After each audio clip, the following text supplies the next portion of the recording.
Quero abrir então, deixar sua Bíblia aberta lá em Atos capítulo 2. As crianças podem sair para a aula.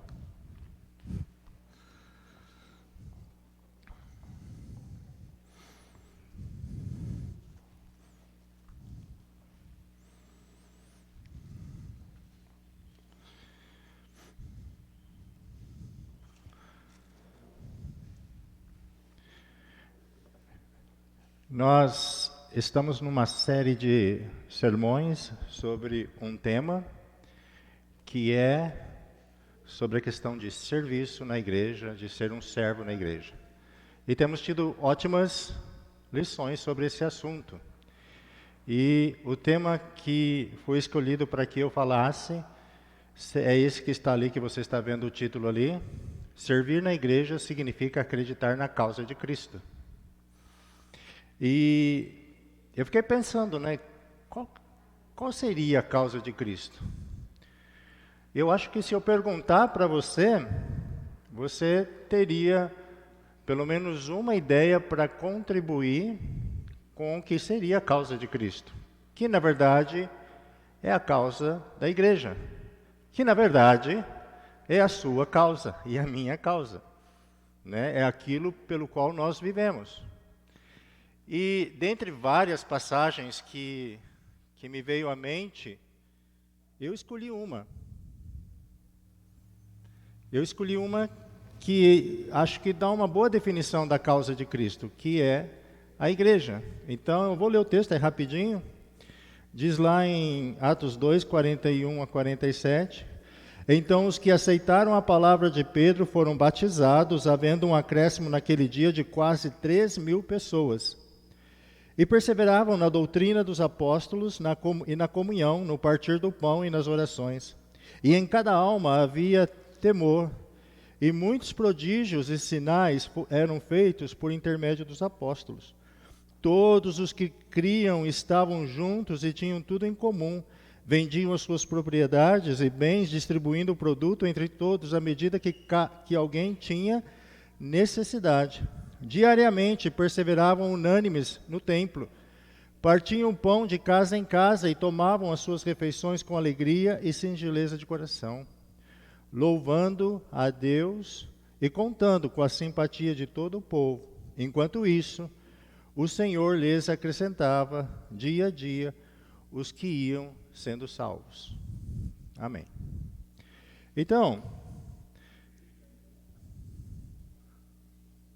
dentro desse texto, eu pensei nos seguintes itens que poderia definir a causa de Cristo, ou o propósito da igreja. O seu propósito e o meu propósito. Então, está escrito ali, você só acompanha comigo, diz assim: acreditar na causa é ser batizado em nome de Jesus. Não é isso? Você acredita e você é batizado e aceita o Senhor Jesus como Senhor da sua vida. Acreditar na causa é perseverar na doutrina dos apóstolos, para que nenhuma ideia humana, nada que não seja aquilo que os apóstolos ensinaram, seja aquilo que guia a igreja dele, que guie você, que guie a minha vida. Acreditar na causa é participar na ceia e nas orações. Não é alternativa, é mandamento do Senhor. Né? Que todos os domingos a sua igreja esteja reunida e parta o pão em comunhão com os demais irmãos, para que haja comunhão nisto. Acreditar na causa é ter temor por Deus, que é o quê? A obediência às doutrinas dos apóstolos, a obediência à palavra do Senhor. Acreditar na causa é investir tempo e dinheiro para que a igreja cumpra a sua missão. Então, é o que você se doa para que a igreja cumpra, porque a igreja é você, sou eu, então a igreja cumpra a sua missão. Acreditar na causa é perseverar unânimes, ou seja, é manter comunhão uns com os outros, em oração, para que a igreja cumpra o seu propósito. Acreditar na causa é deixar ser usado por Deus, para que Ele acrescente pessoas ao reino. Através de você é que Deus vai acrescentar as almas que vão sendo salvas. Então, você é um instrumento, eu sou um instrumento para que Deus, então, realize a salvação daquelas pessoas que venham também, assim como você e mim, e eu, ser batizado, acreditar no Evangelho. Talvez você tenha mais alguma ideia para contribuir. Qual é a causa de Cristo? E quando eu pensei na causa de Cristo, eu também pensei, quem não estava aqui? Quem não participou disto? E eu gostaria de usar esse exemplo para nos ajudar a refletir sobre o nosso tema. Servir na igreja significa acreditar na causa de Cristo. E o meu exemplo para usar aqui é alguém que nós não gostamos de falar muito, é Judas Iscariotes. Eu gostaria de falar um pouquinho sobre Judas, para poder exemplificar o meu sermão, o meu título. Judas é mais conhecido como o homem que traiu Jesus. Embora ele fosse um dos 12 discípulos, ele vendeu, ele entregou, ele traiu Jesus por 30 moedas de prata. O nome Judas é a versão grega do hebraico Judá. E achei interessante isso, e alguns dizem que significa louvor, ou que Deus seja glorificado. Já a origem do sobrenome Iscariotes, ela não é muito clara. É amplamente aceito que o grego Iscariotes vem do hebraico, que significa homem de uma cidade chamada Queriot. Era uma cidade da Palestina. Então, quando se dava o sobrenome Judas Iscariotes, era como se dissesse Judas eu esqueci o nome aqui, de Queriot. É como se eu dissesse Vera de Londrina. Então, esse é o sentido aceito pelo sobrenome dele. Judas viveu perto, ali no início do primeiro século, e se as indagações sobre o sobrenome dele estiverem certas, não dá para afirmar que estão certas, ele teria sido o único dos apóstolos, dos discípulos, de Judá, ou seja, o resto da Judéia, enquanto o resto era da Galileia. Embora não saibamos ao certo sobre o nome dele, nós sabemos que Judas esteve com Jesus durante o seu ministério de 3 anos.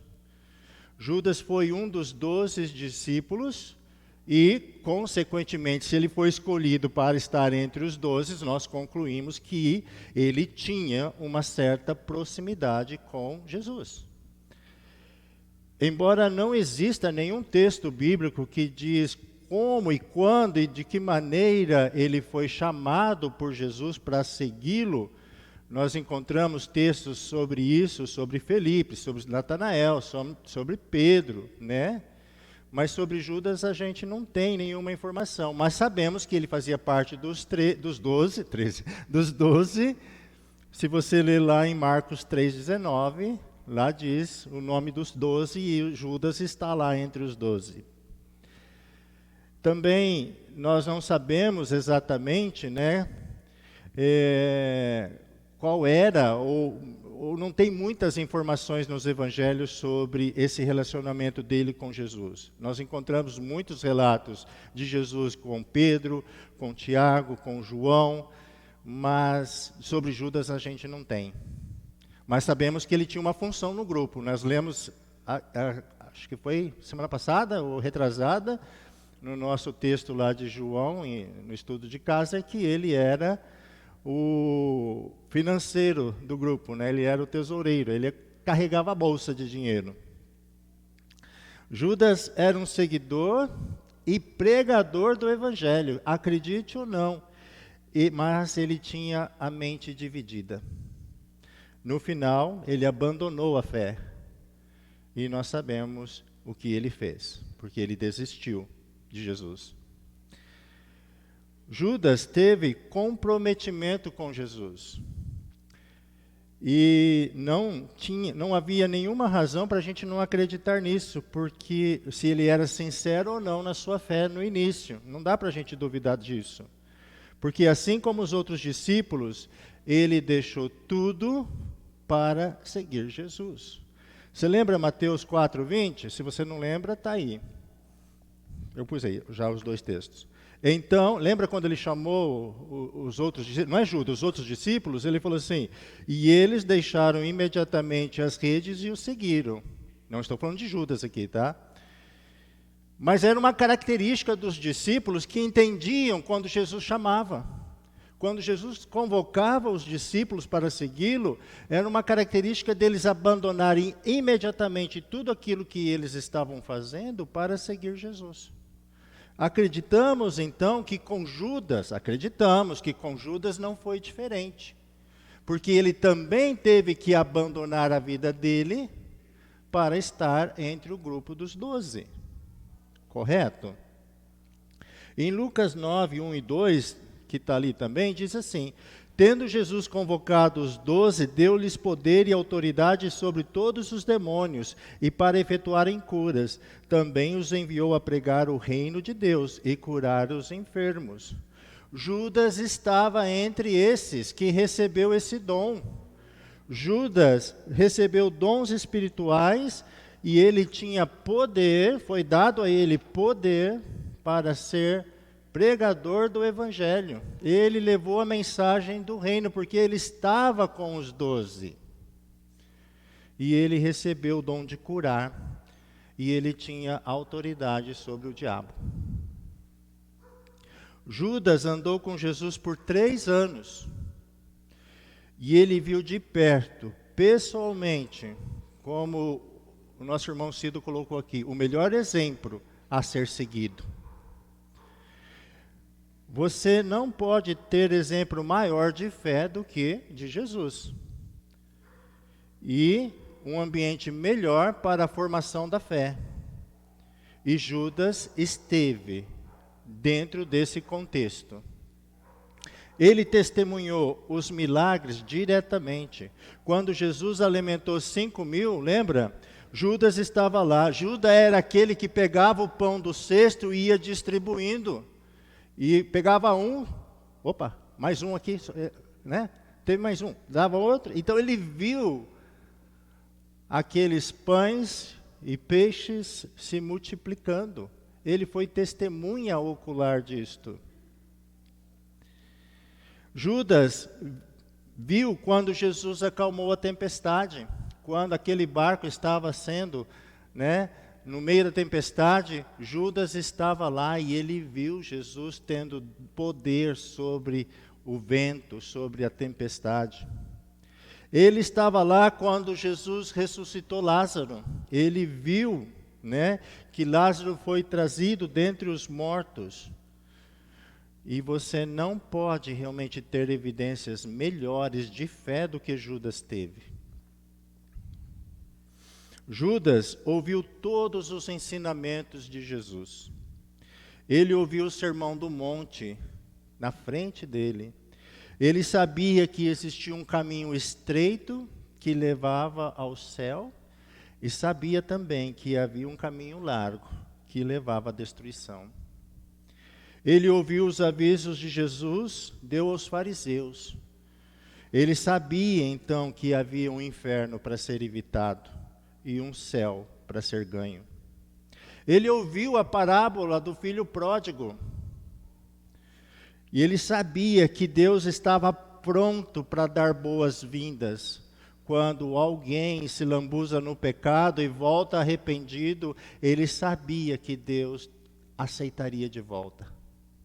Ele sabia disto. Com os próprios olhos, Judas viu a evidência mais clara. Com os próprios ouvidos, ele ouviu o melhor ensinamento. Com os próprios pés, ele seguiu o maior exemplo. E mesmo assim, ele ainda traiu Jesus. Por isso, talvez esse texto faça sentido para nós. Enganoso é o coração mais do que todas as coisas, e desesperadamente corrupto, quem o conhecerá? O coração humano, às vezes, ele está além de conhecimento, de entendimento. É algo incompreensível quando uma pessoa abandona a fé. Quando ela abandona aquilo que ela foi chamada para ser. E, sinceramente, irmãos e irmãs, Isso pode acontecer com você e isso pode acontecer comigo. Principalmente se nós tivermos uma mente dividida, um coração dividido. E isso pode acontecer conosco. Assim como Judas, nós também fomos chamados para servir ao Senhor em toda e qualquer situação. A história de Judas contém uma lição importante para nós, pois assim como ele, nos foi revelado o pleno conhecimento das verdades de Deus em Cristo Jesus. Todos nós deixamos de ser ignorantes espirituais para ter o pleno conhecimento da verdade. Nós não fomos testemunhas oculares como Judas, mas assim mesmo nós temos esse conhecimento de quem é Jesus. Cada um de nós sabe quem é Jesus. Cada um de nós, como foi dito na ceia hoje, sabemos que nós temos a salvação por causa do sacrifício de Jesus. Nenhum de nós é ignorante sobre isto. E nós sabemos os passos que nós demos quando nós fomos salvos. Quando nós fomos às águas e aceitamos o batismo para arrependimento dos nossos pecados, para termos o dom do Espírito Santo. E nós sabemos que, mesmo fazendo isso, ainda precisamos perseverar. Então, vou fazer as perguntas para a nossa reflexão.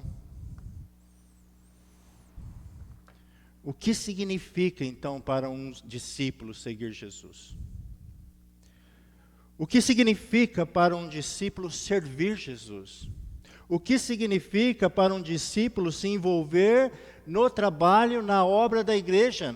O que significa para um discípulo ser atuante e um servo na igreja do Senhor? Tudo isso significa, irmãos, objetivo. Tudo isso significa propósito. Essas coisas são aquilo que dá sentido à sua vida como cristão. Se nós não fizermos essas coisas, se nós não formos participativos na igreja, nossa vida como cristão não faz sentido algum, porque não há propósitos, não há objetivos. Se não estamos unidos ao Senhor com o propósito de servir a igreja, nossa vida não faz sentido. E por que paramos? Ou por que desistimos? Ou porque às vezes nem começamos? A resposta, ao meu ver, é óbvia. É quando não acreditamos na causa. Quando nossa vida está dividida entre fazer o que Deus quer e aquilo que nós queremos fazer com a nossa própria vida. Não foi isso que aconteceu com Judas? Eu tenho a minha teoria. Judas sempre teve um pé atrás. Não sei se foi no começo, se foi no meio do caminho, ou não sei se foi quando Jesus começou a ser ameaçado de morte. Ele pensou, esse negócio não vai dar certo não. Não sei quando isso aconteceu com Judas. Mas em algum momento ele parou de acreditar.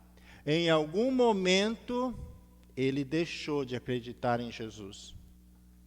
O que levou a ele fazer o que ele fez. Judas se afundou na escuridão que escolheu. Quando você se aproxima de Jesus, irmãos, uma das duas coisas deve acontecer com você. Ou vai acontecer com você. Ou você se tornará completamente dele pela obediência aos mandamentos que ele tem, que ele está dando para você através do Evangelho, ou você vai acabar se afastando por não aceitar que ele interfira na sua vida.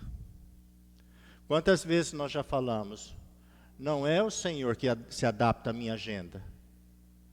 Não é o contrário, né?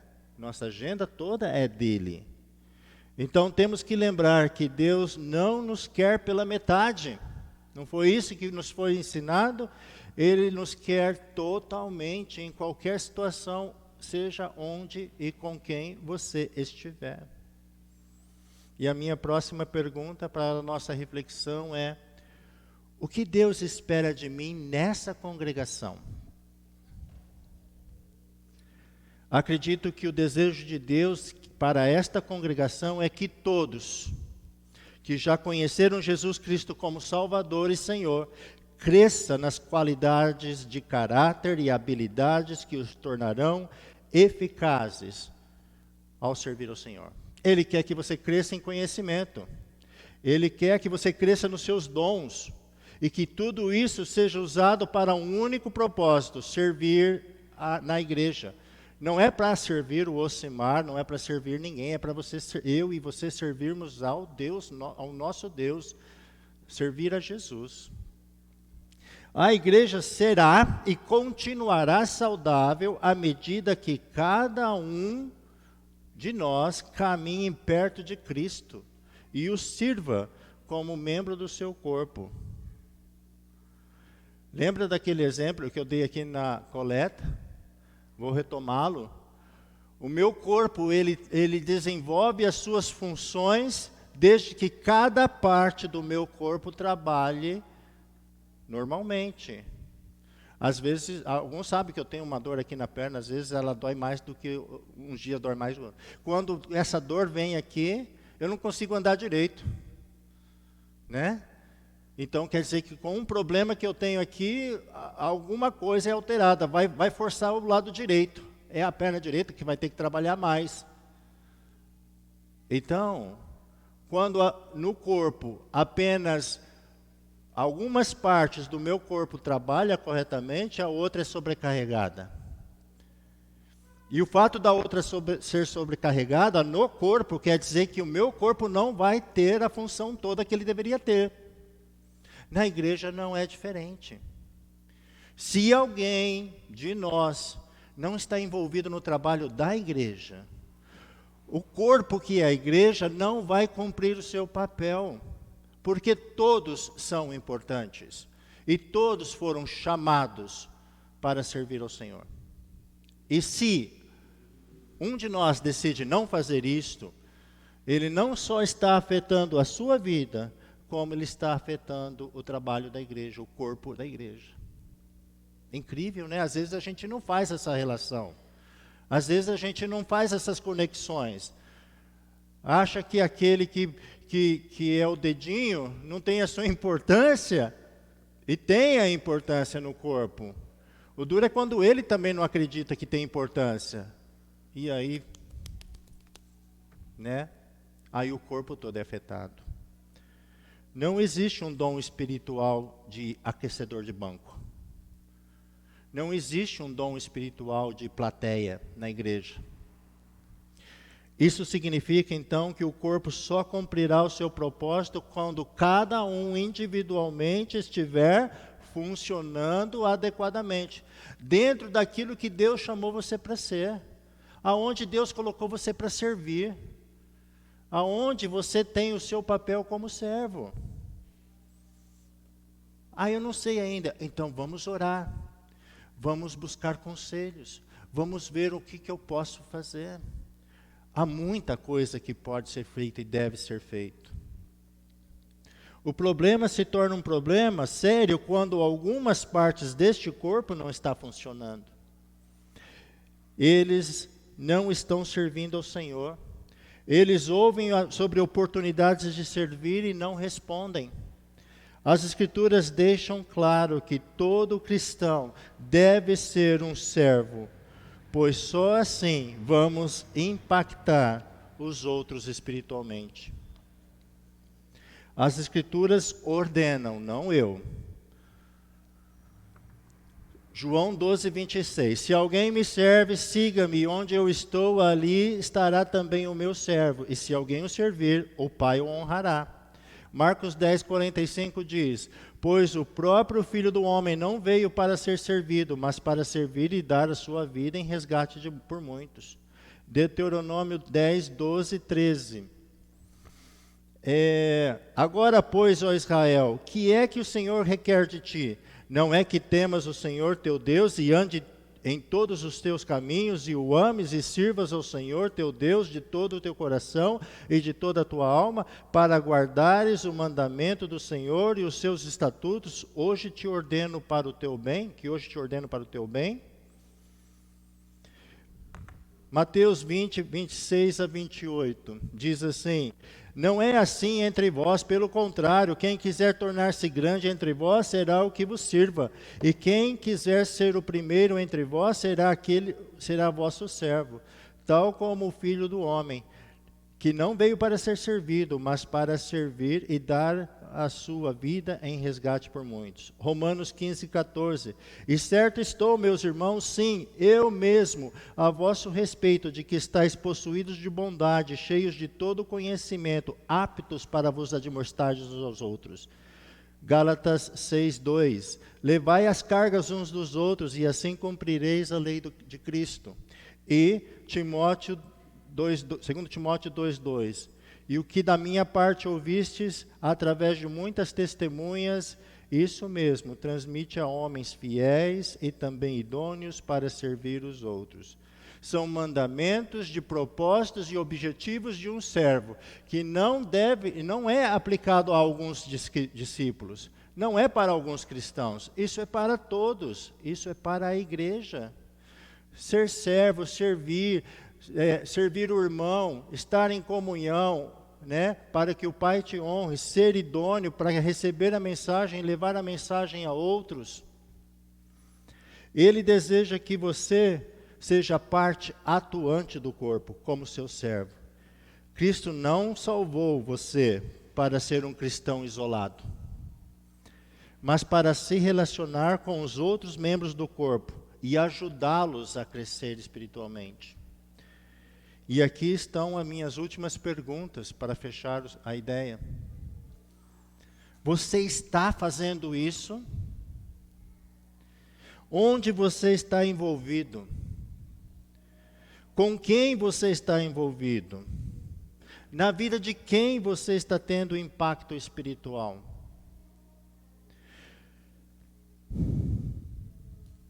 Se você não tem respostas para essas perguntas, então talvez esteja na hora de reorganizar as prioridades. Cristo o salvou e colocou no seu corpo, a igreja, para que você possa ajudar na causa e fazer discípulos para o seu reino. Mas fazer isso pressupõe que você esteja caminhando perto de Cristo, porque você não pode transmitir aquilo que não tem. Nós só vamos nos envolver nos ministérios se realmente acreditarmos na causa de Cristo. Pois se você está dividido, você não se envolve. Talvez nós precisamos fazer essa reflexão. E precisamos, talvez, fortalecer aquilo que nós acreditamos em Jesus. Então, fecho a minha ideia com isto, de que nós só servimos, nós só damos o nosso melhor, nós só nos esforçamos se nós acreditarmos. Se nós não acreditarmos, a gente vai ser esporádico, a gente vai fazer de qualquer jeito. Que Deus abençoe na sua reflexão, tá?